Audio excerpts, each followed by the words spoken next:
TellyCast, the TV industry news review. My guest on this week's show is Vera Krichevskaya, co-founder of Dozhd, or TV Rain, the Russian independent TV news channel. Vera is also director of the feature documentary Fuck This Job, Tango with Putin, that launched recently in cinemas and on BBC iPlayer under the Storyville brand. Vera, welcome to TellyCast. I can imagine last month or so has been one of enormous upheaval for you. You know, I've been gone through so many different turbulence, but this one is absolutely unique. I cannot compare this last 3 weeks with anything in my life. I can only imagine. I know you've been incredibly busy over the past couple of weeks. And obviously, for those who aren't aware of the story, that will become clear as we get to have a discussion. First of all, congratulations on the film, on the documentary film. It's a fascinating watch. But I can imagine the satisfaction and joy of having your project released has been tempered somewhat by recent developments in Russia and the Ukraine. Is it coincidence? You scheduled this film release last December 2021. Frankly, I would prefer to have different landscape. I would prefer less media around. I would prefer everything. I hate this war. I hate this landscape. And yes, I know that film gets lots of attention because of the story and topic is very relevant, more than relevant to the time. But I would prefer previous landscape, yeah. You prefer to be maybe back to normal or whatever normal was, maybe, which is... Yeah. For those who haven't seen it yet, the film follows the story of Dozhd, or TV Rain. For those who aren't familiar with the channel, can you give us an idea of how it started? Because you're co-founder of the channel, aren't you? Yes, I am. First of all, which is important for international audience, that Dozhd TV or TV Rain is the only independent news TV station in Russia during last 12 years. The only, literally. There were several independent medias in Russia that work from inside Russia as Dozhd, but not TV. It was radio, online newspaper, etc. It was the only independent screen in Russia. The company was launched in 2008. It was the last year of the second term of President Putin. He gave his throne, he gave his reign to his technical president, Dmitry Medvedev.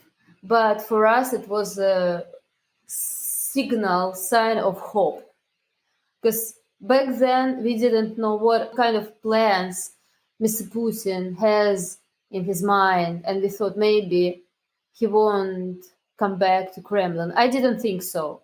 But my partner, Natasha, who is the main character of the film, she really believed that it's going to be new time, new era, and Vladimir Putin won't come back to the Kremlin. And Natasha was involved in a radio station, wasn't she, before setting up TV Rain with you? Natasha was one of the top managers of the extremely popular music radio station. She came from show business. She was very familiar with all the celebrities, musicians. She was always around her. It was a permanent party around her all the time. She knew nothing about politics.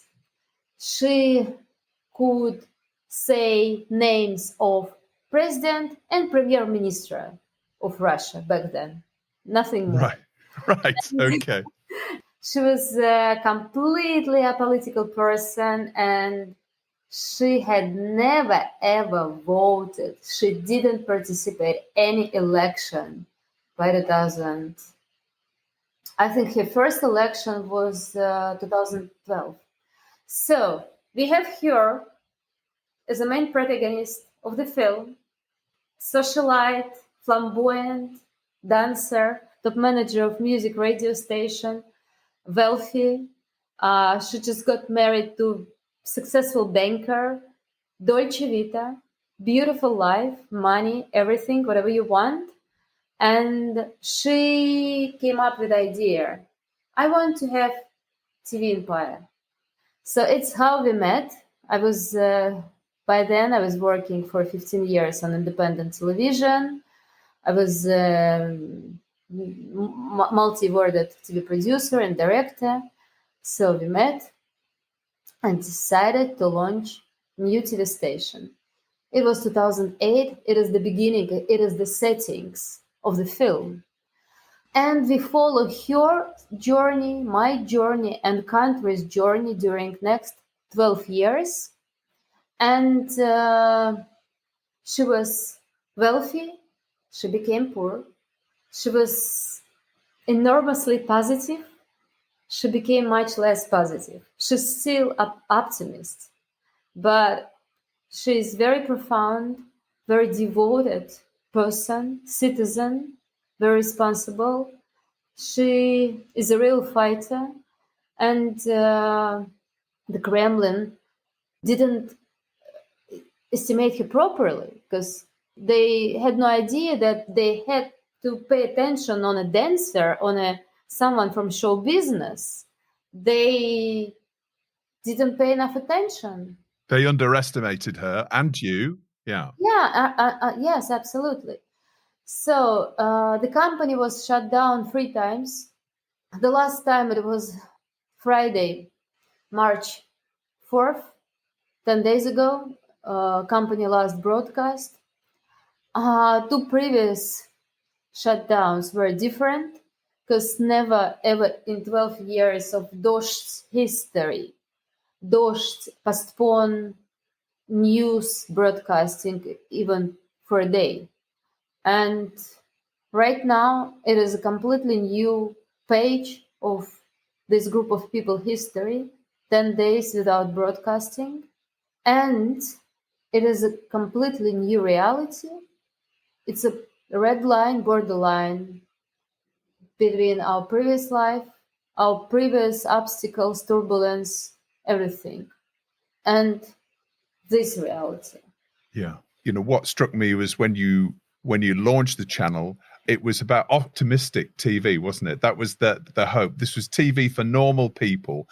Obviously, this was a commercial channel, commercial opportunity, and it was purely something that you felt would work within the commercial framework of the broadcasting industry in Russia at that point. We saw through the film, and I don't want to give too much away of the film because, you know, I really encourage everybody to go and watch it at the cinema or BBC iPlayer. But you had President Dmitry Medvedev on the channel as well, fairly soon after you launched, I think, relatively soon. It was the first anniversary. We achieved so much during our first year on air.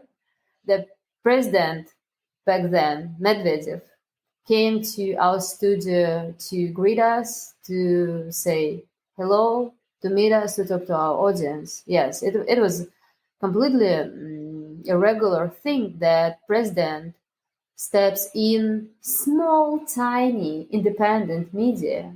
Completely unprecedented.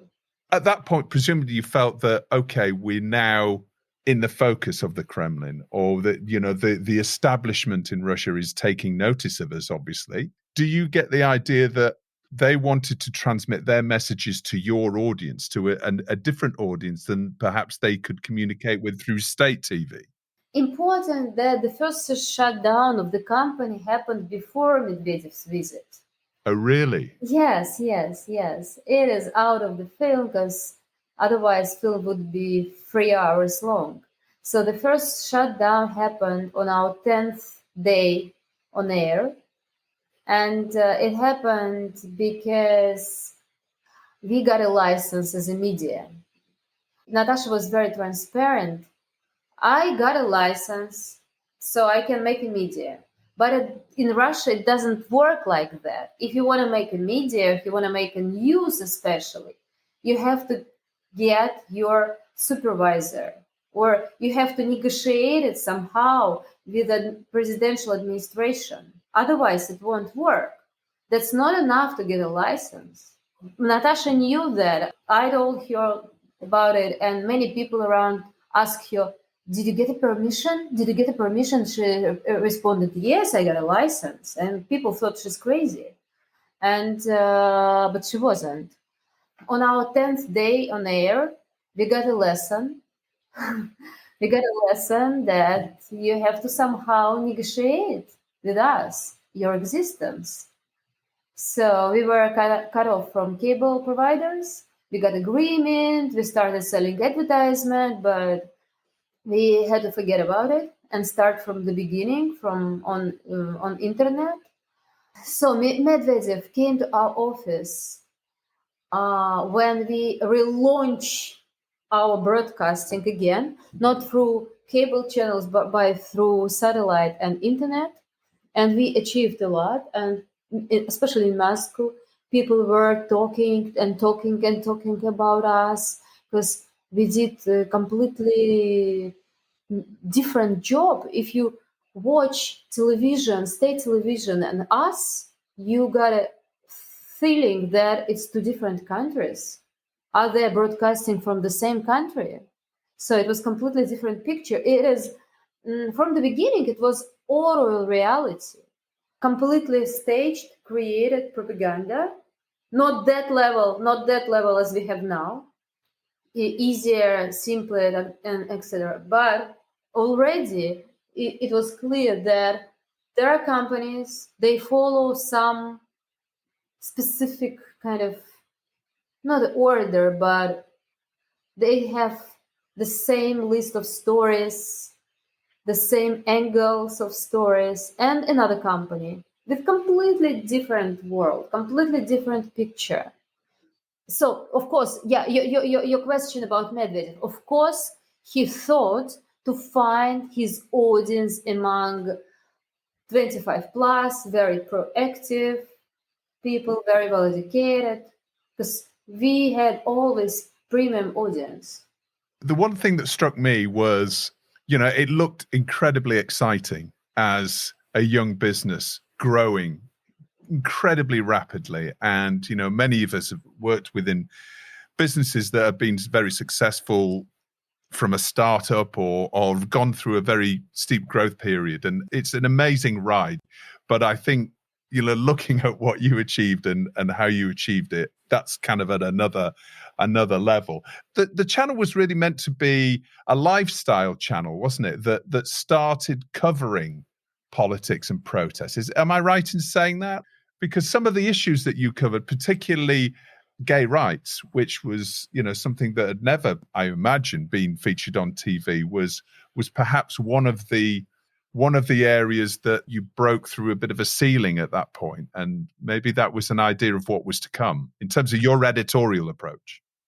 When we launched the company, we thought that we're going to produce news and lifestyle stories, but based on our perception of normal, healthy life, which means, I'll give you an example.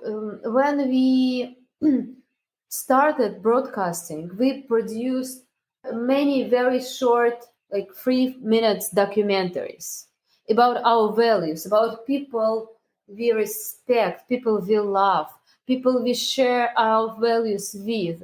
The cause of these short 3 minutes documentaries was to attract our people, our audience, who shared the same values. And one of the first, and maybe literally first, this short doc was about Harvey Milk. But it was before the anti-gay law was imposed in Russia. It was 3 years before that. And of course, for us, it was absolutely normal, because it is our friends, it is us. And for us, it was a sign of normality. I mean, our lifestyle content was very specific as well, because it was like normal lifestyle, but not for Russia, not for such conservative society. Usual American TV station. Looking at how the company developed, and you said you were taken off air 3 times, and we'll get to the last time in a little while. But after Medvedev came on as a guest, did things change, do you think, from an editorial perspective? Because I think the idea that I got was Natasha is very much the figurehead, and as you say, wasn't necessarily interested in politics, whereas you were really focusing, I'm imagining, and please correct me if I'm wrong, that you were sort of driving the editorial approach of the channel. How did having Medvedev coming on as a guest, what did you think about that? And was that your decision? I didn't want to welcoming him on our studio. I didn't want to. I missed his visit in purpose.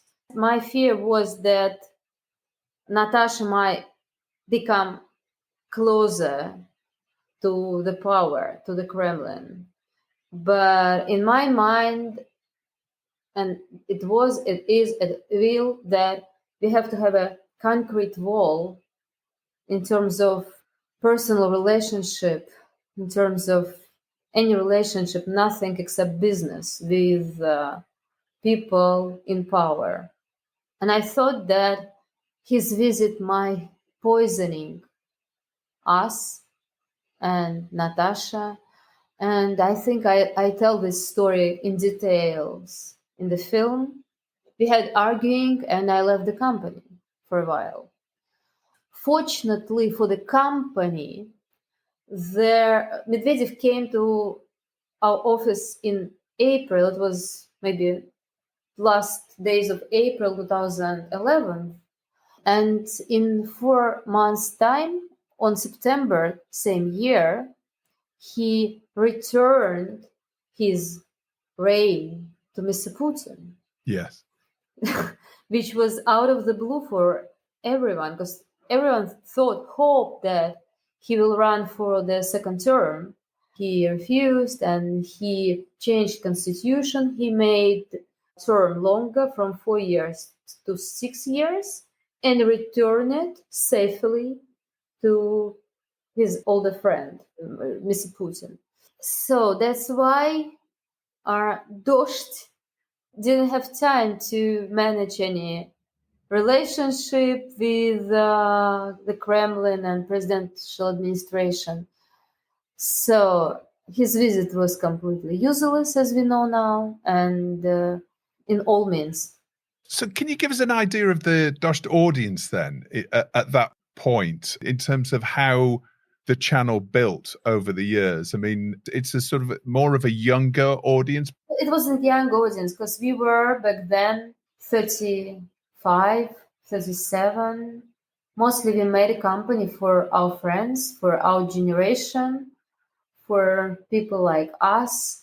So I would say that it was maybe 25 plus to 45 plus. It was a core audience back then.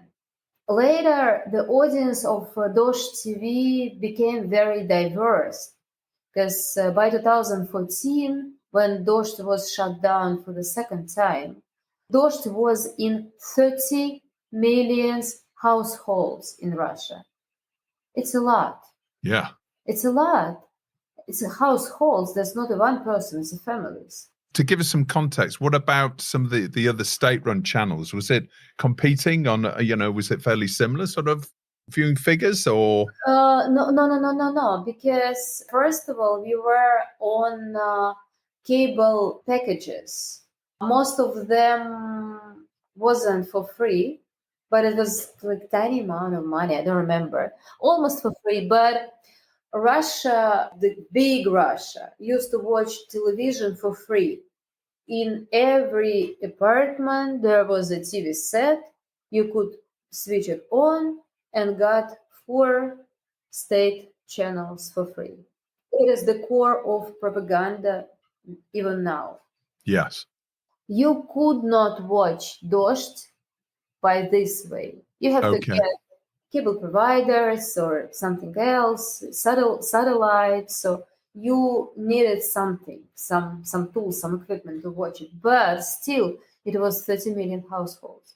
People were a slightly more media savvy audience if they've gone to the trouble of getting that equipment, as you say, with the satellite dish or whatever. So watching the film, it really seemed to take a turn around the time of the Russian invasion of the Crimea, because you started reporting on that, and it's some incredible footage, and I won't give it away, but that's one of the reasons why the film is called what it's called. Some of the footage that we saw and some of the comments we heard.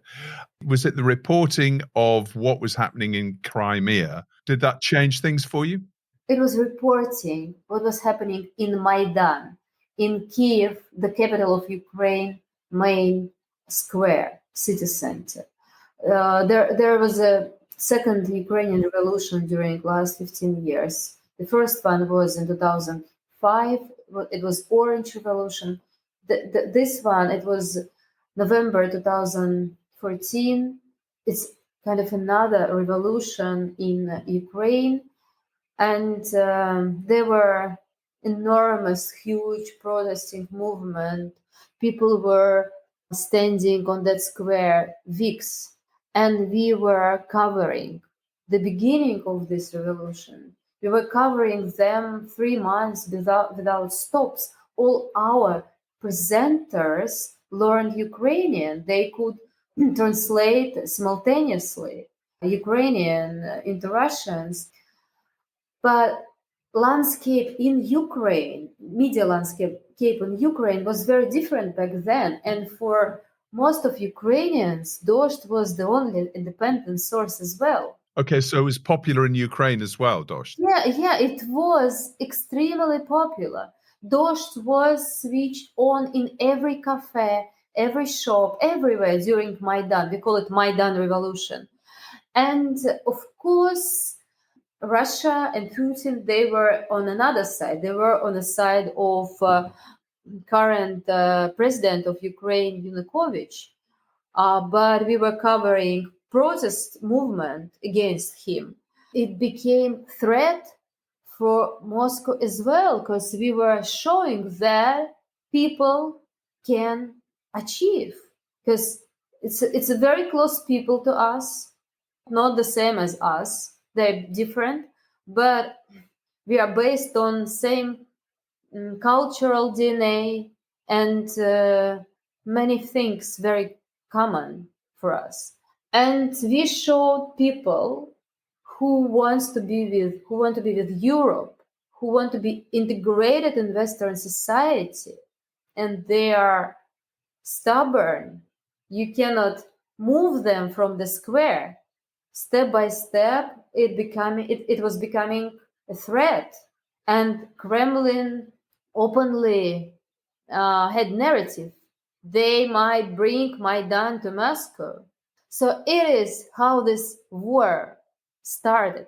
That's why this film is so relevant, because we show step by step how we were approaching February 24th this year, step by step. It's coincident. It's incredible. And presumably you had to literally edit the end cards at the end of the documentary, because so for everybody who may have seen in the news the remarkable coverage of your last broadcast, which was, as you said, a couple of weeks ago now, that made the news all over the world when you signed off with Swan Lake. Can you tell us a little bit about that last day and why you chose to sign off in that way? And what was the pressure that made you have to shut down the channel? From February 24th, first day of the war, Dozht has been broadcasting 24/7 without breaks. Dozht was covering as much as possible the war, the beginning of the war, first days of the war. Dozht gave voices to Ukrainians, to Ukrainian politicians. Dozht gave voices for Russians, Russian politicians, Russian representatives of the Russian Minister of Defense.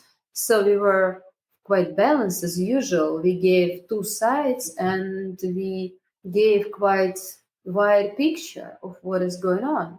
At the first day of the war, first law was imposed that restricted to say word war and to rely on any, or quote, any sources of what is going on the war field except the Russian Ministry of Defense and Russian state news agencies. Until Tuesday, it was March the 1st, 6 days, Dozht presenters and reporters played with words and information somehow. They, for example, said, we cannot say war, we have to say special operation, but for our audience, it was clear. Just we were on the same way. And, or they said like, and what we must call special operation, da, da, da, da, da. Okay, yeah. So it was. So you were emphasizing the allowed description, and the more you emphasized that, the clearer it was for your audience. Yeah, I understand. Yeah. And if Dozht gave figures and any precise information about deaths or so from Ukrainian side, they immediately made the remark that Russian Ministry of Defense said it didn't happen. So first 6 days, it worked. On Tuesday, March the 1st, day before our film release in Russia, Dozht and another radio were shut down by the government. Dozht website providers blocked. Dozht website, Dozht player. But Dozht was continuing broadcasting on YouTube. On Thursday, March 4th, new law was presented in Russian parliament, not signed in, but presented. It was imposed in 2 days on Saturday. This law makes any information about the war came not from the Russian state agencies or Russian Ministry of Defense punishable with 15 years in prison for reporters, for presenters, for CEO of the company, and etc. We had a choice to continue our broadcast on YouTube, telling whatever except the war, or we had a choice to convey official information, Russian official information to our audience, or to silence themselves, to suicide. And Natasha, the CEO of the company and my film protagonist, decided to shut down the company. So that's what happened, and all the world saw our last broadcast and Swan Lake afterwards. Yeah. Tell us why you chose Swan Lake. Why was that meaningful? Oh, it's a long story. It's a very cultural Russian stuff. Each time when General Secretary of Communist Party passed away during my childhood, all 3 state channels showed Swan Lake.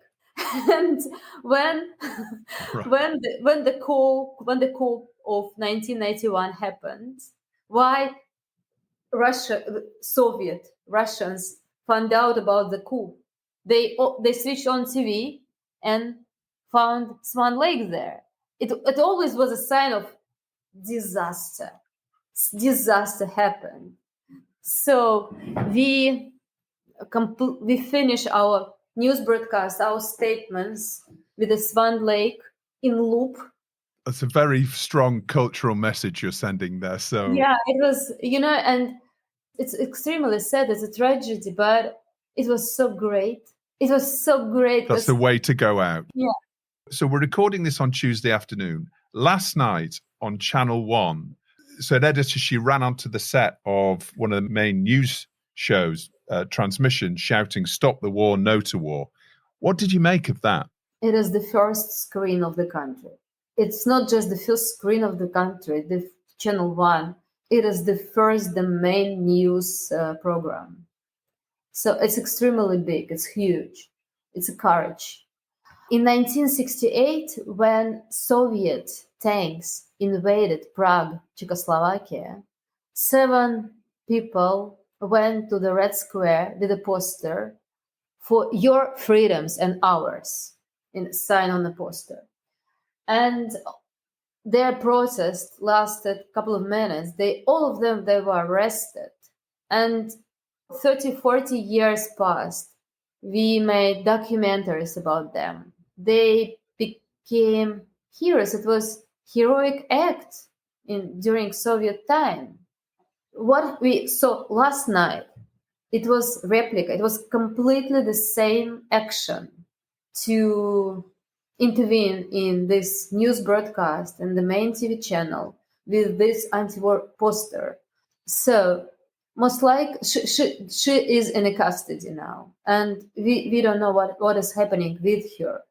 She doesn't have lawyers, because different lawyers and human rights activists tried to find her since it happened, and they didn't find her. And I think she will be punished enormously to show her colleagues, because so many people work on state TV. It's a huge team, and many of them think the same, but because of different reasons, they have to proceed what they do. So I think, unfortunately, he will be punished. Incredible bravery. Yeah. To show others, keep silent. One last question for you, Vera. Do you think Russian audiences will ever see Dozhd back on air whilst Putin is in power? Is there any way that you can produce from outside of Russia? Would that ever be an option for you? We are thinking about it. Okay. Well, I wish you all the very best with what you do, certainly with the film as well. Did you always plan to make a film? Because there's so much amazing footage right from the beginning of Dozhd, from the outset. Did you always plan to create a documentary? But just the very fact that you have a TV channel means that you've got loads of footage. No. It's an incredible group of people. They're incredible. And one of the qualities there, all of them are narcissists. So they love to film each other from the beginning. Yes. And it was before selfie era. It was before Instagram era. Yeah. But all of them, and especially Natasha, they thought they have to film themselves, because we are making television. We have to film ourselves.